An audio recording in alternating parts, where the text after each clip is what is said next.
There's a pretty massive scandal happening in Las Vegas right now. And no, it does not have anything to do with people going to hotels or the fact that Las Vegas has seen a dramatic decline in tourism. It doesn't have anything to do with our local politics, although don't get me wrong, there's lots happening there as well. No, the dramatic decline in tourism in Las Vegas has really impacted our local economy. But one of the reasons that you might not realize that is that the casinos are playing a little bit of a trick. And the outcome of that trick is really, truly hurting Las Vegas residents and employees of these facilities. Meanwhile, casino executives are doing just fine. Now, it's worth noting, as I've said before, that luxury tourism and travel in Las Vegas seems relatively, well, let's just say less impacted. And this just goes along with everything else that I've said before, which is the very wealthy in this country are doing quite well. But in Las Vegas, sort of the middle-class travel market has really hollowed out.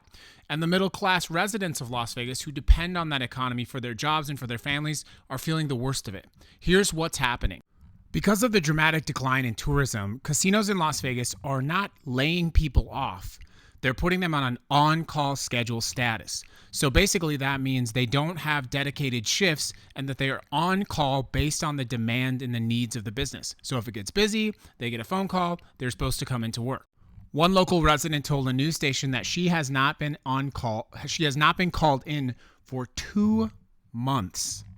And this is obviously a way for casinos to avoid technically laying people off, but it also impacts things like benefits and healthcare and just general stability in the life and wellness of our local residents. With this system, there are no guaranteed schedules and there is no guaranteed paycheck. And that uncertainty is obviously impacting further, and it leads to the further economic decline of our local community, which is starting to be felt all over. But there are also actual layoffs happening in Las Vegas as well. Because these companies and casinos have not technically laid off these people, it's not giving us an accurate picture of what's actually happening in Las Vegas.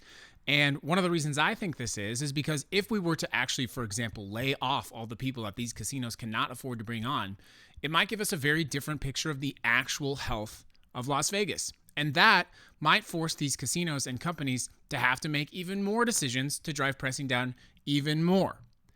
It's a circle, a cycle. And it's not good for the average worker here in Las Vegas. At the end of the day, the slump in Las Vegas's economy is now undeniable. But the casino executives in this town seem unfazed, and they seem unwilling to do the right thing by their employees by allowing them to have some economic stability and instead keep them in limbo. And that's not acceptable.